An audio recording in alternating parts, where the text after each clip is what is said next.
I don't want no oil, a spoil in my shoreline. I like fish much better than crud.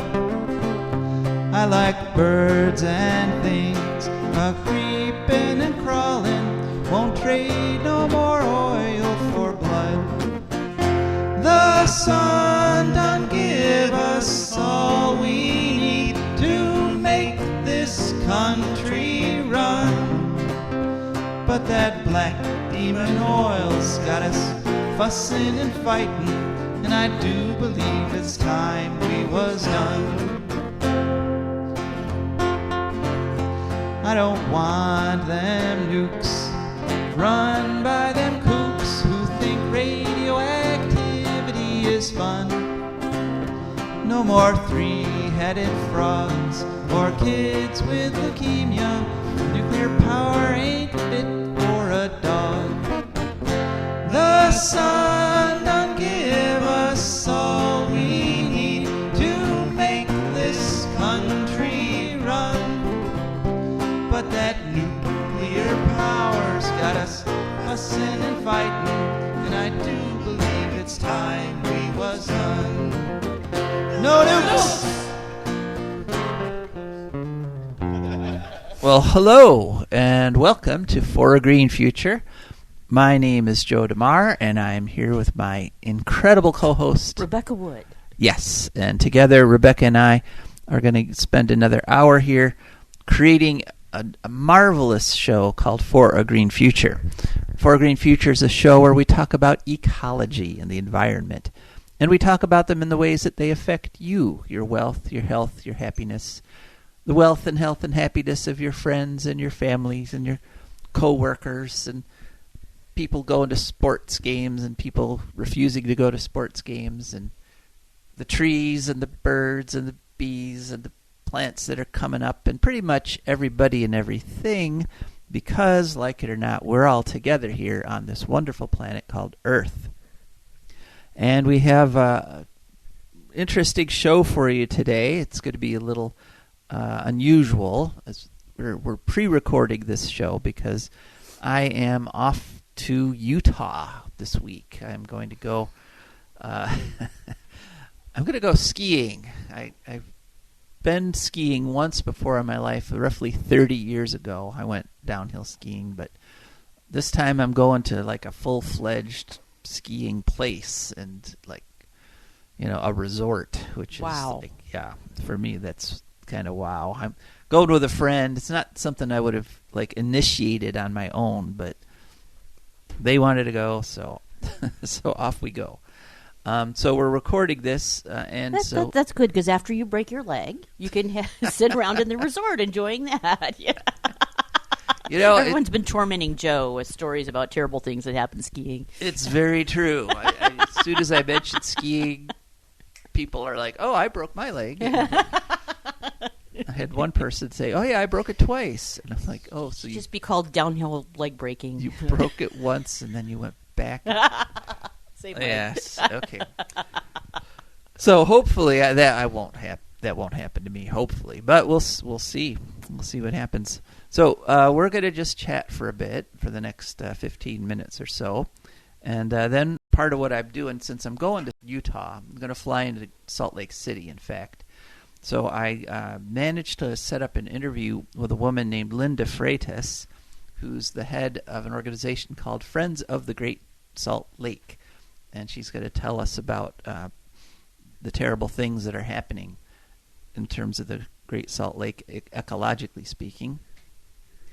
Then, after that interview, we'll hear from our advertisers and patrons, as we usually do, the people that we are just so grateful for because they're the ones that make this whole thing possible. Then, Rebecca, it'll be your turn, and what do you have to talk about today? I am going to talk about wheat in honor of National Pancake Day this coming Wednesday. Wheat, okay. Yes. Yeah, there's a lot of it, quite a bit of wheat in the world. All right. I'm looking forward to that. Okay, and then after Rebecca, it'll be Ecological News, and that will be our show. And as always, you can comment on the show by sending a text to 419-973-5841, or sending an email to Joe at joedemare foragreenfuture.org, JOEDEMARE greenfuture.org. And we had, on our last show, we actually got a couple of texts during the show. Yes. Which we weren't able to respond during the show, but we were talking about, last week's show, we were talking about House Bill 6, and Marcy Kaptur talking about House Bill 6 and the latest scandal in terms of basically new people getting arrested and indicted. And Marcy talked about that on the floors of Congress. And then we were also talking with Zhu and Ma about he's come up with a particulate heat storage, which promises to give us a way to economically store energy from wind and solar for months when it's hot, and use it, when there's not much wind and solar. And we got a text on each of those topics. And the first person texted and said, "Is Marcy still promoting new nuclear?" So, yeah, I mean, if you listened to the tenor of her speech there, you kind of got the impression that, she was down on nukes. And then towards the end, she did a little toxic positivity, radioactive positivity, in fact. It's crept in. Yeah, true. She towards the end, she was like, this kind of corruption must never happen again with the new nuclear stuff we're going to be doing. And unfortunately, and so but it's going to, because nobody wants nuclear power. You can't have it without corruption, virtually. True. Yeah, corruption has to be there. And she has gone back and forth a little bit on it. Way back when Davis-Besse had the hole-in-the-head accident that came within 3/16 of an inch of wiping out Northwest Ohio, she actually came out strongly anti-nuclear for a while. She was like, you know what, we need to shut this plant down because it was, it almost wiped her congressional district off the map. And then she went back to being pro-nuclear. We got to keep the current jobs. We got to keep the plant going. Unfortunately, she's still on the pro-nuclear side. On her website, I found back in May, she was talking about a $1.2 million grant that was secured for the University of Toledo. And the purpose of that grant is to talk about the generation of clean hydrogen. And in this press release, they define clean hydrogen as very specifically including hydrogen generated with nuclear plants, and also quote-unquote clean hydrogen generated with coal and natural gas and oil, as long as you do carbon capturing with the burning of the fossil fuels, which both those things are incorrect. Yeah. I'm afraid. Yeah. If you're burning stuff to make your hydrogen, it's not clean.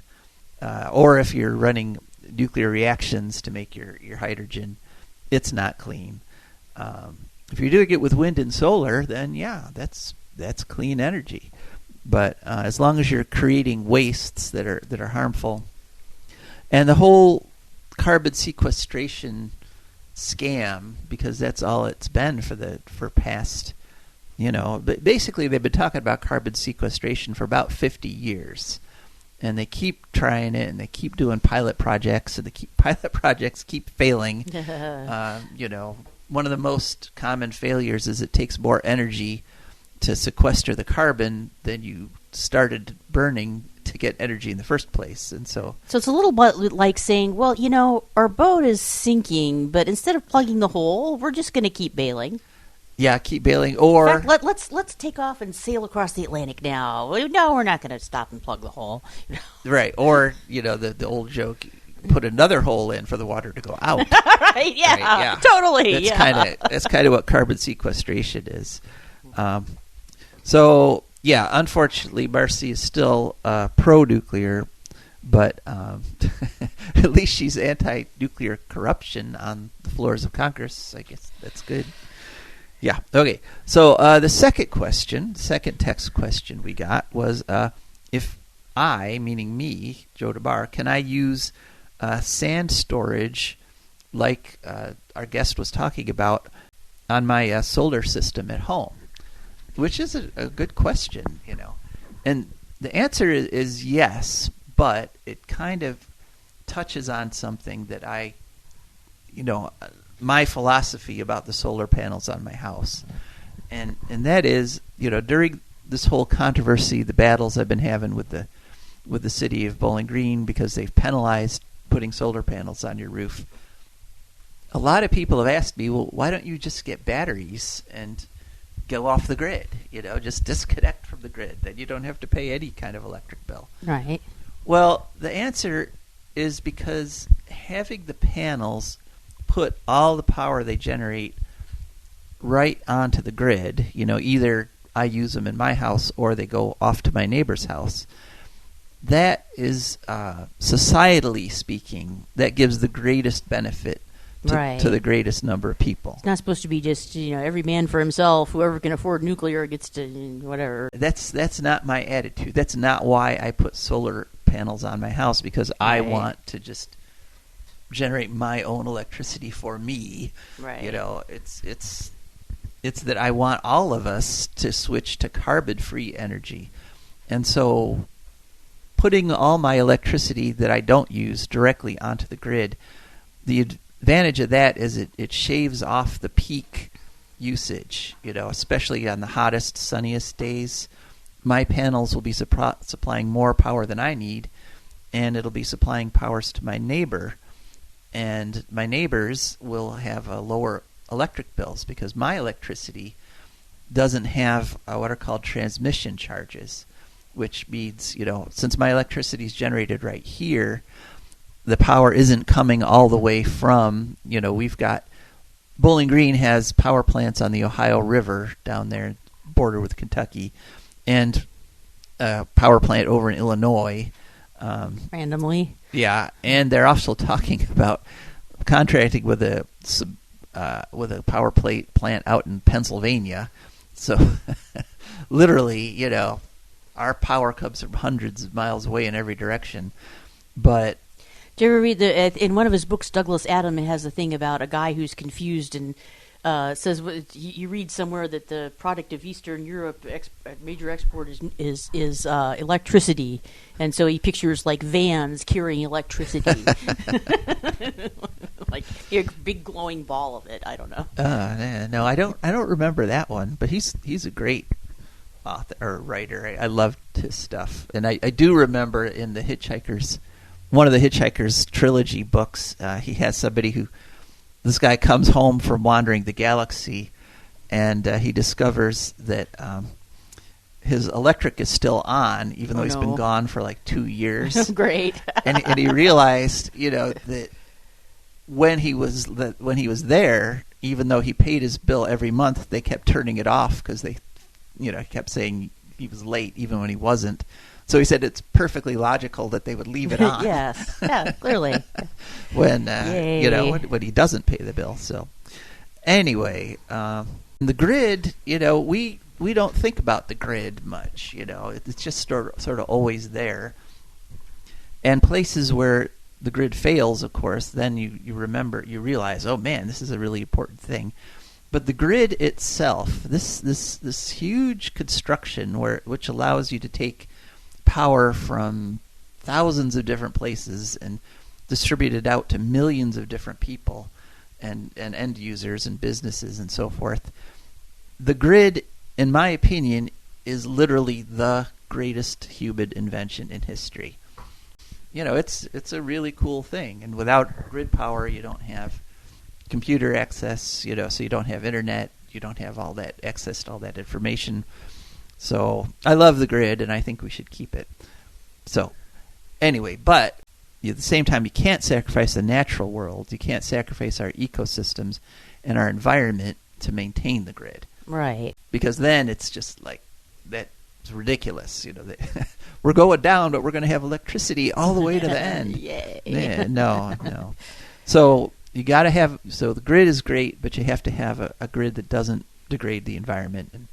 And so there's the answer, the very long a stretched out answer to the question about heat energy storage. All right. Well, so now we'll be going to our interview with Lynn DeFreitas in Salt Lake City, Utah.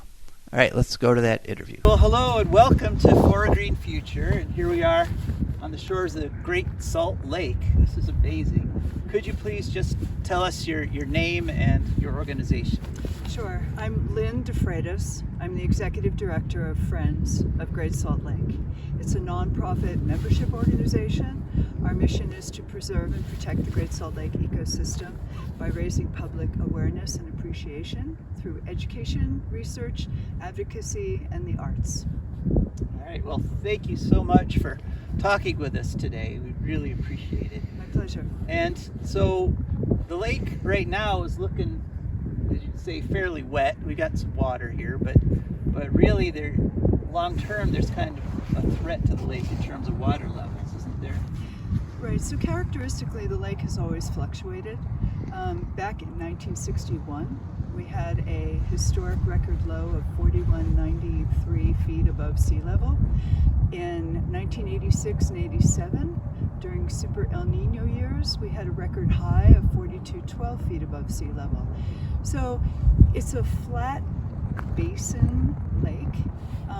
It's very shallow, maybe 33 feet deep at its deepest, and it evaporates at about 2 feet a year, depending upon temperature and the kind of precipitation we might get.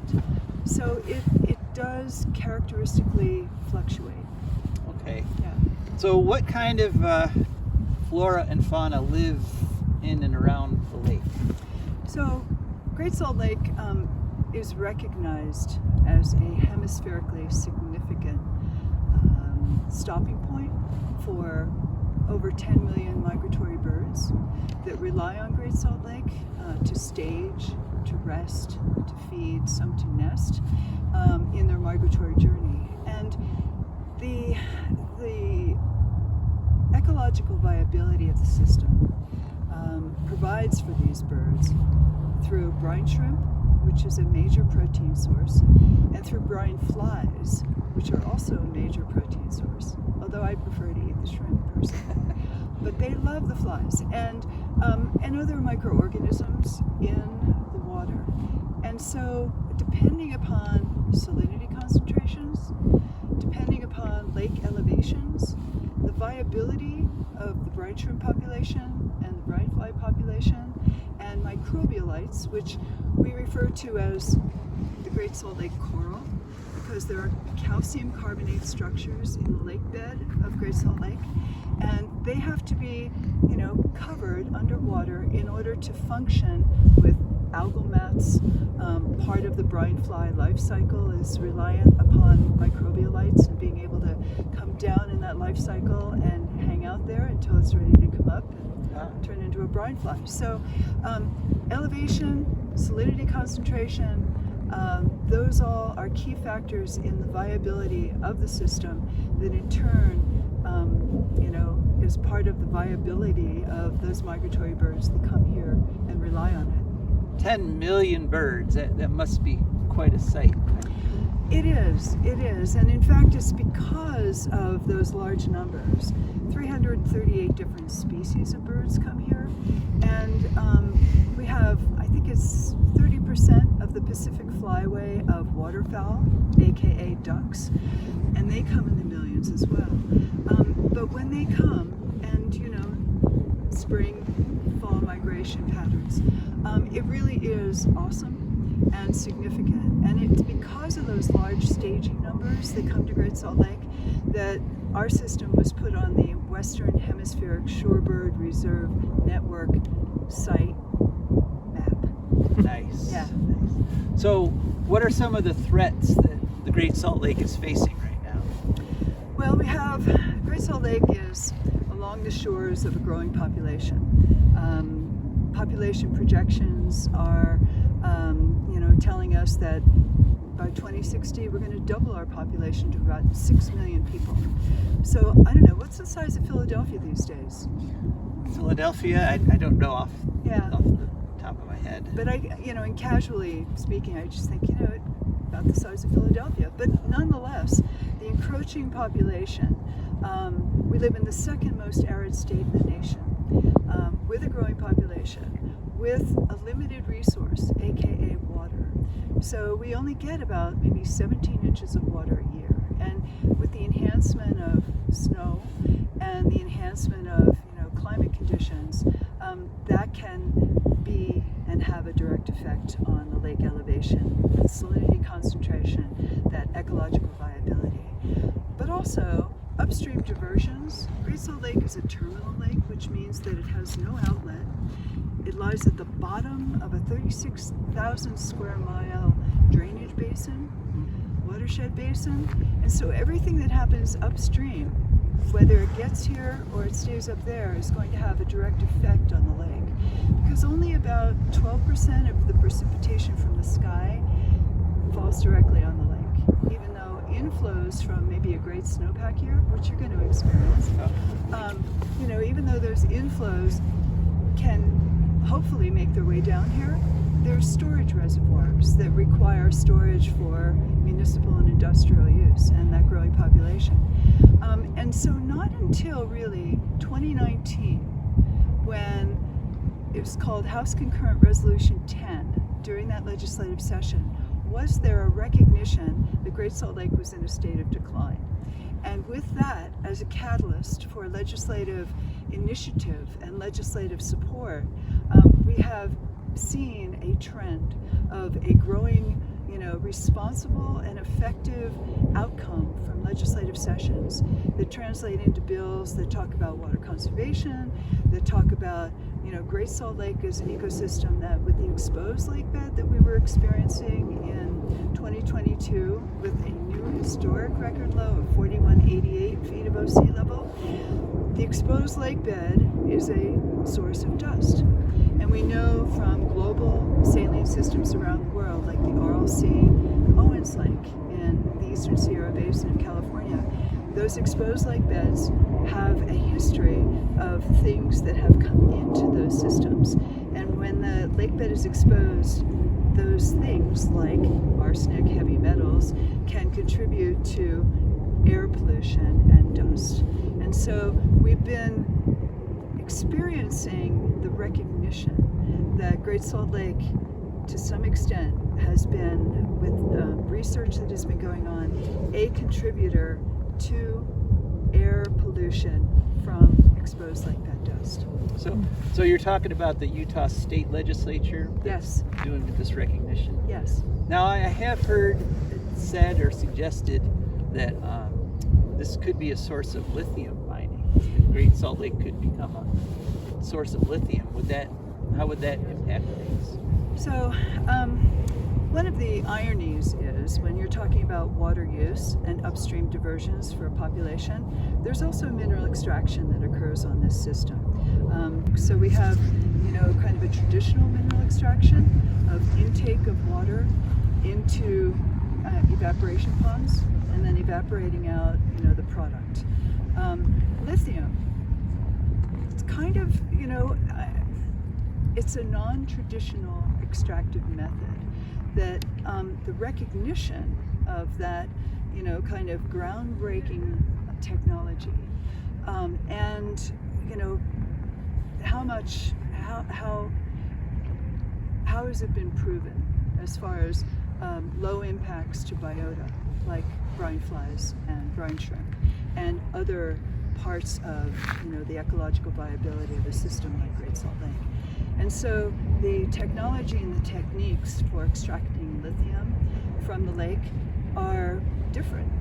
They could use resins, they could use certain kinds of, various holding tanks, changing the pH, changing the chemistry somewhat. But how do you ensure that there's not going to be an impact to the ecological integrity of the system?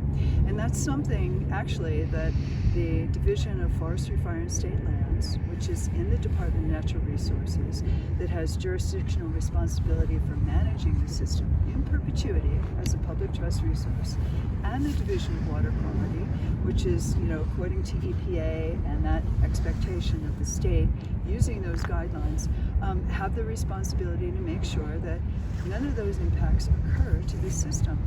And actually, as we're talking during the legislative session, there is a bill that talks about this very technology and incorporates expectations of accountability, both from, a contract holder and the state agencies, to ensure that impacts to the system are none. All right.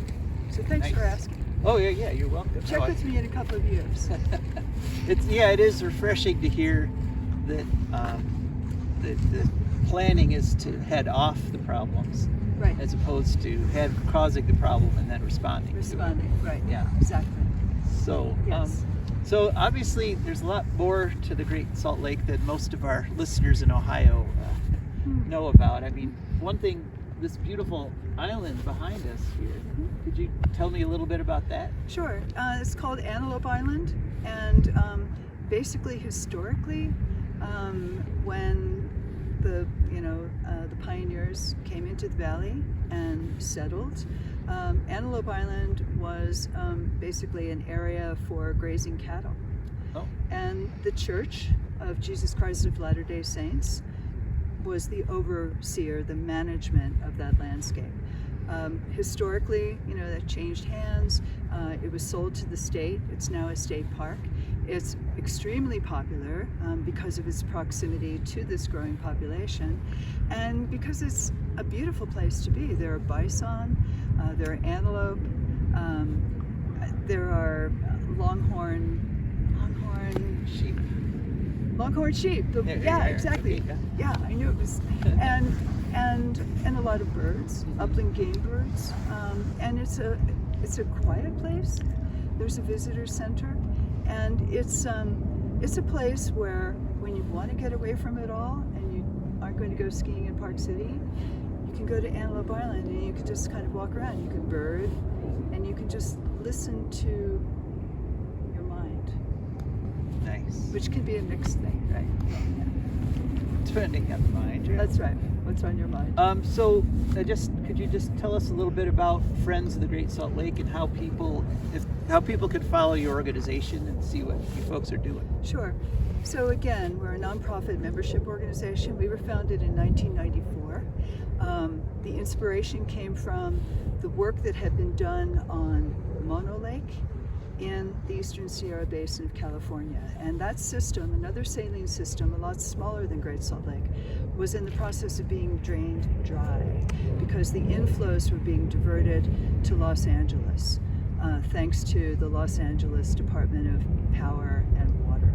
And as a consequence, that system dropped just about 45%. Salinity increased just about that much. And so the ecological viability was at risk. It is also a public trust resource to the people of California.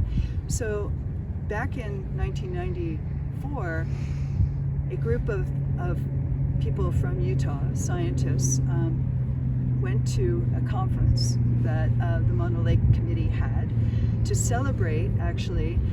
They prevailed in a Supreme Court decision in 1983 to work on an elevation of a settlement agreement of an elevation for that system that would address the viability ecologically. So a minimum level of water Exactly. allowed to go into the lake. Right. Okay. And so we were inspired by that work. And one of the people from the committee said, why don't you do for Great Salt Lake what we did for Mono Lake? Because we're next to a growing population. You can hear the traffic. You can see the houses. Mono Lake, 250 miles away is Los Angeles. But nonetheless, the threat is significant and it's imminent. And so we used that as an opportunity we were part of a lecture series at the University Museum of Natural History and passed around a clipboard with people who wanted to sign up and be a part of forming a new organization that would preserve and protect the Great Salt Lake. And we're growing.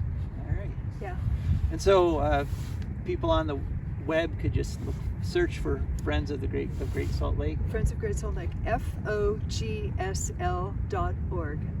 Okay. Yes. Well, anything you'd like to add? No. Well, actually, the goal is to be effective and timely and committed in the way that we sustain this public trust resource for the future, not only of the population of people, but the population of millions of migratory birds that rely on it. So it's our stewardship responsibility, and we go. All right. Well, thank you very much. My pleasure. Thank you. All right. Well, I hope you enjoyed that interview.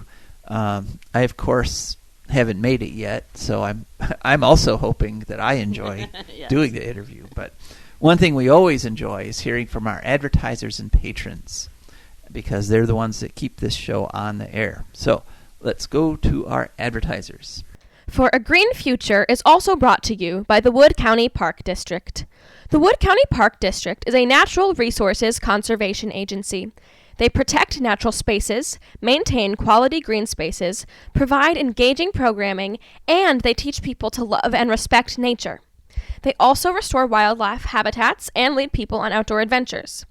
Wood County Parks protects natural spaces in Wood County for all to enjoy from 8 a.m. to 30 minutes past sunset every day of the year. There are several ways to get a hold of them and find out what's happening. One is to call them at 419-353-1897. Another is to visit their website, www.wcparks.org. The website again is www.wcparks.org. They are also available on all social media, Instagram, Facebook, Twitter, and many others. Just search for WC Parks. That's the Wood County Park District, and we're very grateful for their support. And For Green Future is also brought to you by our patrons, and our patrons are wonderful, magnanimous people who've gone to patreon.com, that's Patreon. There they looked up For Green Future, they saw our Patreon page, and they signed up so that every month a little bit comes out of their accounts and comes over to us. And again, that's how we can keep this show on the air. So thank you to our patrons. All right, Rebecca, now that brings us to your part of the show. Yes, it does. And we will be talking about what exactly? Well, the Wednesday after this show airs will be National Pancake Day. And, everybody likes pancakes. What's the main thing you need? Wheat flour. So, I don't know, you could probably make them out of corn flour or something, too. Oh, yeah, there's other sorts of flours, Yeah. Soy flour. But most people use wheat. So, what exactly is wheat? Well, it's a grass cultivated for seed in a worldwide staple food. Basically, it's several species in the genus Triticum. The most widely grown is Triticum estivum. I'm not very good at pronouncing Latin. It was first cultivated, apparently, they believe now, in the Fertile Crescent at around 96,000 BC. Well, 9,600 or 9,600. 9,600. Yeah, okay, yeah. Okay. So, botanically, the wheat kernel is a type of fruit called Caryopsis. So, botany is weird. It's wheat is grown on more land area than any other food crop at, I believe, about 545 million acres. And in 2021, world wheat production was 77 million tons, making it the second most produced cereal after maize. Fun fact, I didn't know this. In a lot of other countries, corn is called maize and wheat is often called corn. Oh, okay. So that's one of those things like football. We have something we think is football here that the rest of the world doesn't think so. Wheat production tripled from 1960 and is expected to continue growing. So the whole gluten-free trend not having that much of an impact, I guess. Globally, wheat is the leading source of vegetable protein in human food. And it has 13% protein content, which is high compared to other cereals, but not that high compared to things with more protein content. So, I don't know, beans, meat, that kind of thing, I think. It contains gluten, which can trigger various health conditions in a small percentage of humans. So this is the science about it. Ecologically speaking, according to something called Engage the Chain, which is an investor guide to agricultural supply chain risk. So this is an interesting perspective. Irrigated water, pesticides, and fertilizer in wheat contribute to water scarcity and water pollution, and but it has also driven the yield growth from without engaging more land. So if you don't use that stuff, what happens is people want to plow up more land and cut down more forests, presumably. And it does this by way of over-withdrawal from aquifers and surface water, essentially. Aha. So we are draining aquifers to grow wheat, basically. Basically, yeah. So that's a problem. Monoculture is never that great, you know. I don't know. What would be? I guess the best thing would be to have like a blend of different grains or something. Well, that's how the Native Americans did it. You Yeah, know, yeah. they grew corn and beans and squash together in the same land. So Right. that was much more efficient than what we do, which is the monoculture that requires, as you said, so many pesticides and herbicides and irrigation and all kinds of nasty stuff. And it's also important to note that a lot of what we grow to feed the animals instead of eating straight True. ourselves. Yeah, that's right? true. So if we just cut back on the meat a bit, we could can help that. Well, how about with that problem, right? yeah. So, okay, well, thanks for that talk about wheat. And so will you be making pancakes on National Pancake Day? Probably not. I'm diabetic. They're not great for me. Yeah, true. Okay. All right, well, thanks, Rebecca. So now on to ecological news. One story I kind of wanted to touch on this. It's just sort of interesting. The Nuclear Regulatory Commission every day creates something called the Power Reactor Status Report. And on February 16th, the status report showed that 12 of the U.S.'s roughly 90 nuclear power plants were either offline or they were at reduced power. So the reason it's not that unusual to see a couple plants down, but seeing 12 down at once is kind of unusual, kind of odd, except in the spring and the fall. Okay, in the spring and the fall, that's when they schedule the refuelings and the maintenance, because that's when electricity demand is low, the price they're getting for the electricity is low, and so that's when typically you'd see it. Middle of February is not typically what you'd consider spring or fall. So, in fact, historically, this is like one of the peak points of demand. Right. And so this is not when you would choose to take a nuclear plant offline. So it's just a little odd. This is a nuke watchers, the watchdogs. We tend to look at this reactor status report because often this is the first indication that something is wrong. Like that hole in the head accident with Davis-Besse. You'd see the power go down, and then maybe and so you start prodding the NRC and the company, and you say, what's going on? Why is the power down? And then eventually, after a couple more days, they'll come out with a story. Well, this reactor tripped, or there was a transformer fire, or whatever. But very often, the first indication something's wrong is you see these numbers dropping. Okay. And so it's just worth noting that so many plants are down or lowered, and not sure that it's just regular old maintenance. But nuclear energy is so reliable, Joe. It's more reliable. You can't have the unreliable solar. Yeah, well, actually, You must be imagining this. Actually, on average in the U.S., a nuke plant crashes once a week. Wow. So that's Wow. how reliable our Yeah. 90 nuke plants are. That's special. So, yeah. All right. Next, we go to the Washington Post had a story on February 18th by Maxine Josselot. And the Biden administration is considering walking back from its commitment to lower tailpipe emissions of CO2. Oh, great. Yeah. The title is Biden Administration Weighs Slowing the Shift to Electric Vehicles. And apparently what's happening is he's getting a lot of political pressure from automakers and automaker unions because electric cars are much simpler than internal combustion engine cars. There's almost no moving parts, which is great for the consumer because electric cars don't take nearly the maintenance.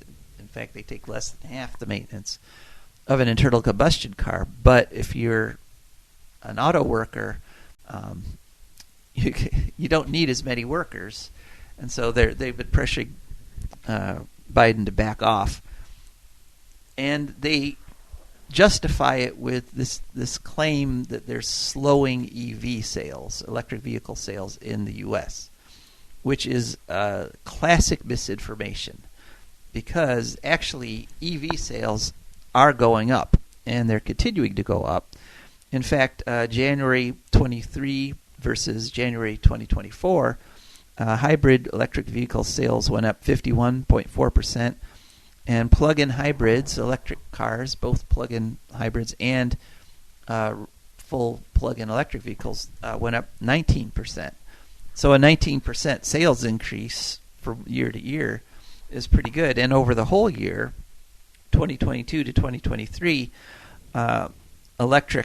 full electric and plug-in hybrid number sales went up 80%.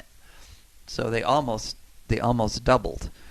Now, what is happening is the rate of increase is going down. So 2023 to 2024 won't be 80%, but it's going to be probably somewhere around 70% or maybe 65%. So it's still increasing every year, but the rate of increase has slowed down a little bit. But the one number that doesn't come out in all these stories claiming EV sales are slowing down is that internal combustion engine sales are also down. Basically, people are having trouble affording cars anymore. Yeah, and a lot of young people don't want cars at all. In fact, a lot of them will purposely live in places where they don't need cars. And so EV sales are continuing to increase even as internal combustion car sales are starting to decrease. And so this idea of using the decrease in EV sales to push back the tailpipe requirements is just false, basically. So the currently proposed regulations, which were proposed in April of last year, is that by 2032, 67% of new car and light-duty trucks should be EVs, either plug-in hybrids or full electric vehicles. And what is being considered behind closed doors, anonymously floated to the press by sources, is that Biden's considering pushing that back to 2055.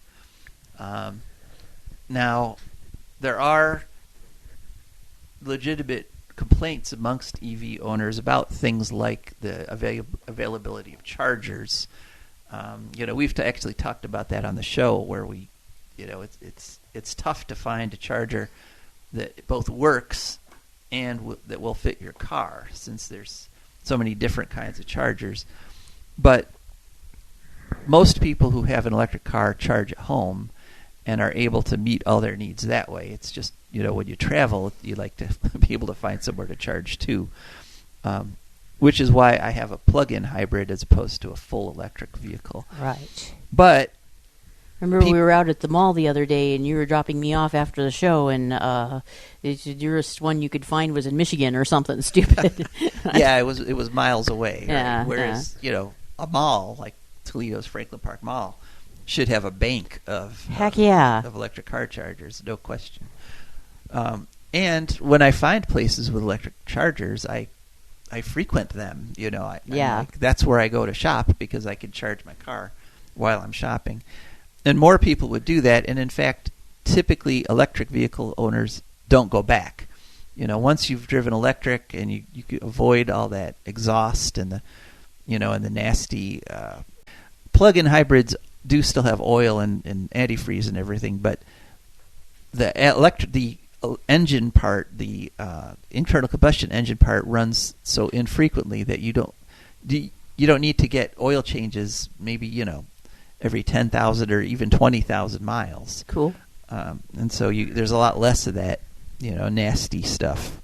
So anyway, let's hope that the Biden administration doesn't go back, because this won't solve the union's problems. And by the way, this is another area where the rest of the world is going much faster than the U.S. The rate of Chinese adoption of electric vehicles is just staggering. And of course, we got places like Norway that have more than 90% electric vehicle sales. So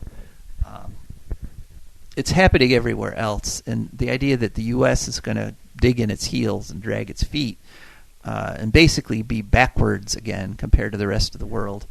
Of course, we know from watching cable television that nearly everyone in Norway either is murdered or gets attacked by trolls, Joe. Oh, well, point. That's a point. Well, be that as it may, we're going to keep shifting over. And, I am seeing more and more, personally, because I look for them, I'm seeing more and more electric cars on the road all the time, which is a great thing. So, and the necessity of that is highlighted in our next story, which we've referenced this several times over the last. Well, in fact, we reference it almost every show, but I'm going into a little more depth this time, and that is that the global heat is off the charts. I mean, just incredible. There's an article in phys.org on February 8th. World sees first 12 months above 1.5 degrees centigrade warming levels. So we went an entire year above the temperature level that the Paris Climate Agreement was supposed to keep us below. Yeah. Yeah. So we've blown past it, the limit that everybody supposedly set for themselves. 2023 was the hottest year in 100,000 years. So gee whiz. Warm for the time of year, and warm for the year. 100,000. That'd be longer than there's been humans. It's just about when the first Homo sapiens. Okay. Yeah. Showed up. I mean, there's some evidence Homo sapiens were around longer than that, but that's when we really kind of arrived on the scene. Right. There was like Homo erectus and Australopithecus, and all those folks were before that, but roughly that's when we kind of came on the scene. As we've been reporting, hotter generally means drier, and so places like the Amazon are in a tremendous drought. We all remember, don't forget, just this past summer, the Canadian wildfires, put the smoke haze everywhere over the United States, too. Now, there was a tendency, even in this article by phys.org, there's a tendency, I think because they're scared. I think editors and people who report on this kind of stuff actually don't want to face this, because we're talking catastrophe. So they kept looking around, and they found a fella, Johan Rockström of the Potsdam Institute, and he said that he thinks the temperatures will fall back down again after El Nino ends, because they're predicting El Nino is going to stop somewhere the other end of the summer, like August or September. Right. But another one is always coming, is the problem. Yeah, but unfortunately, I believe he's wrong. Uh-huh. The reason is that I think we are in a positive feedback loop. I mean, if you look at these charts, I mean, you'll have they have all the temperatures they've recorded for like the past 100 years or so, and they make this big, thick kind of wavy line where it's like temperatures go up in the one part of the year and then they go down and then they go up, and 100 or so, the past 100 or so temperature readings are all within like this one area. 2023 is like a whole order of magnitude above that. In fact, we reached record global temperatures in March of 2023, and we have not dropped below record levels on global temperatures since March of 2023. And so 2023 is this whole line above that. And 2024, which is just January, February so far, the quarter inch or so that 2023 is above the rest of the times, 2024 is already that much higher than 2023. Jeez. And so wow. This is what we call acceleration, and this is the kind of acceleration you expect with a positive feedback loop. Yes. So, I think scientists like Johan basically it's wishful thinking. Yeah. It's like, I sure hope we go back down when the El Nino stops, because if we don't, I don't even want to think about it. But we've got to think about it. And in fact, the 12 months of 2023 was 1.5 degrees centigrade, and the month of January 2024 was already 1.66 degrees centigrade above the base period, which is the measurements from 1850 to 1900. So that's considered the before temperatures, before we started messing stuff up with CO2. Okay. And so to go from 1.5 to 1.66 doesn't sound like a lot, except you're talking about the entire Earth has warmed up that much. Yeah. That is a lot of energy. And, of course, the worst part of this is the ocean temperatures. Oceans absorb 90% of the heat that we're trapping on the Earth. And the scientists, this is a quote from a scientist, ocean temperatures have gone berserk. That's a scientific term, evidently. Yeah, berserk, right. And so... they're wacky. Yeah. So if you look at the charts also of daily sea surface temperatures that are provided by NOAA and National Oceanographic and Atmospheric Administration, you see that pattern is even more pronounced. The 2024's lines have been record level ocean temperatures ever since the start of the year, and the start of the year, January, is one of the lower points in that annual fluctuation. January is like down here, and instead of being down here, it was world record temperature. So, so January's ocean water temperatures were higher than the hottest part of the year's temperatures ever. So, so buy that electric car. Yes. Get geothermal heating for your house. Put solar panels on. Do everything you can. Walk, don't drive. Vote for people who make public transit a priority. Vote for public transit. Do all that stuff, because what we've been doing so far has not been sufficient. And we're in big trouble, basically, right now. So, next story, Environmental News Network, February 16th story, reforestation threatens grasslands. Apparently, in the rush to just plant more trees, because a lot of people's reaction to the increase in carbon dioxide is, we'll just plant lots of trees and that'll solve the problem. What's happening in places, especially like Africa, is that they are actually putting trees where they don't belong. They're putting trees in place of savannas and grasslands. Right. And nature knows what it's doing generally. Usually it has the optimal ecosystem for the amount of rain, for the type of soils. If a place is naturally a grassland, usually that's the best. It's going to revert. Right. And in fact, grasslands can store more carbon than forests, because a lot of the plants in a savanna, like the buffalo grass you might have heard of, the root systems actually is where they store their carbon in the dirt. Yeah. And they've shown pictures of cutaways of the root systems of like the native grasslands on the American plains. And those roots go down 12, 15 feet. As I discovered, the one time I was visiting a friend in Wyoming, and we saw some horses, so we stopped to try and, being from the Midwest, we're used to stopping and pulling up grass and offering it to livestock through the fence, and cut the living daylights out of my palms, which I did not realize until we got to the Thai restaurant and I squeezed the lime. It was quite painful.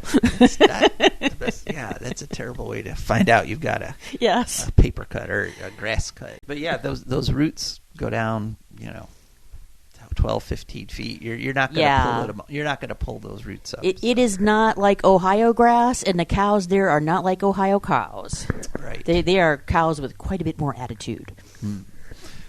So basically, they're saying that an area the size of France is under threat in Africa of having their savannas being forested, and so you might think, oh well, so what? You're just switching from grass to forest, and forests are cool. What's the big deal? Well, the reason that an area is grassland versus forest is generally the amount of precipitation. Yep. And so if you plant those trees and they get going and, you get 10, 15 years down the line, all of a sudden you might get hit with one of these big droughts, these mega droughts, and all your trees die. And then you've just got dirt, which is trying to blow away. Right. Then you've just got dirt because the grasses that held the soil in place are now gone. And then you've got a desert. Then you've got a desert with a bunch of dead trees sticking up out of it. And yeah. Then you get sandstorms. Oh, brother, yeah. That can extend the desert and so forth. And so, again, there's another positive feedback loop that can happen if you wipe out native savannas and grasslands. You can actually cause increasing desertification. So wow. So that's a problem. All right. We got just a few minutes left. The reason, as I said at the start, the reason we're doing this show now is because I'm going to be going off traveling. And I'm going to start, like I say, with some skiing over there in Salt Lake City in Utah. But then I'm going to go down to a couple national parks, I guess Bryce National Park and Zion National Park, which people tell me are just incredibly beautiful. So if you want to text me at 419-973-5841 with some suggestions about what to do there, I'd be happy to look that over. So it's going to be a grand adventure. I won't get back till the 29th of February, but I'm looking forward to it. I couldn't bring myself to fly both ways. Right. So I'm going to actually take the train back, which is like a day and a half of train ride. And usually I have some adventures. In fact, every time I take a long train ride, I end up with some kind of adventure. So okay. Yeah, you get to watch the world go by. You don't have to, stare at the road for hours and hours and hours. So looking forward to it. Hope I come back with my limbs unbroken, but who can say? We're hoping. And I think that's about it for this show. Thank you so much for listening and watching, and we will hopefully be back next week. For now, this is Joe DeMar and Rebecca Wood. We are signing off. I don't want no oil, a spoil in my shoreline. I like fish much better than crud. I like birds and things a-creeping and crawling. Won't trade no more oil for blood. The sun done give us all we need to make this country run. But that black demon oil's got us fussing and fighting, and I do believe it's time we was done. I don't want them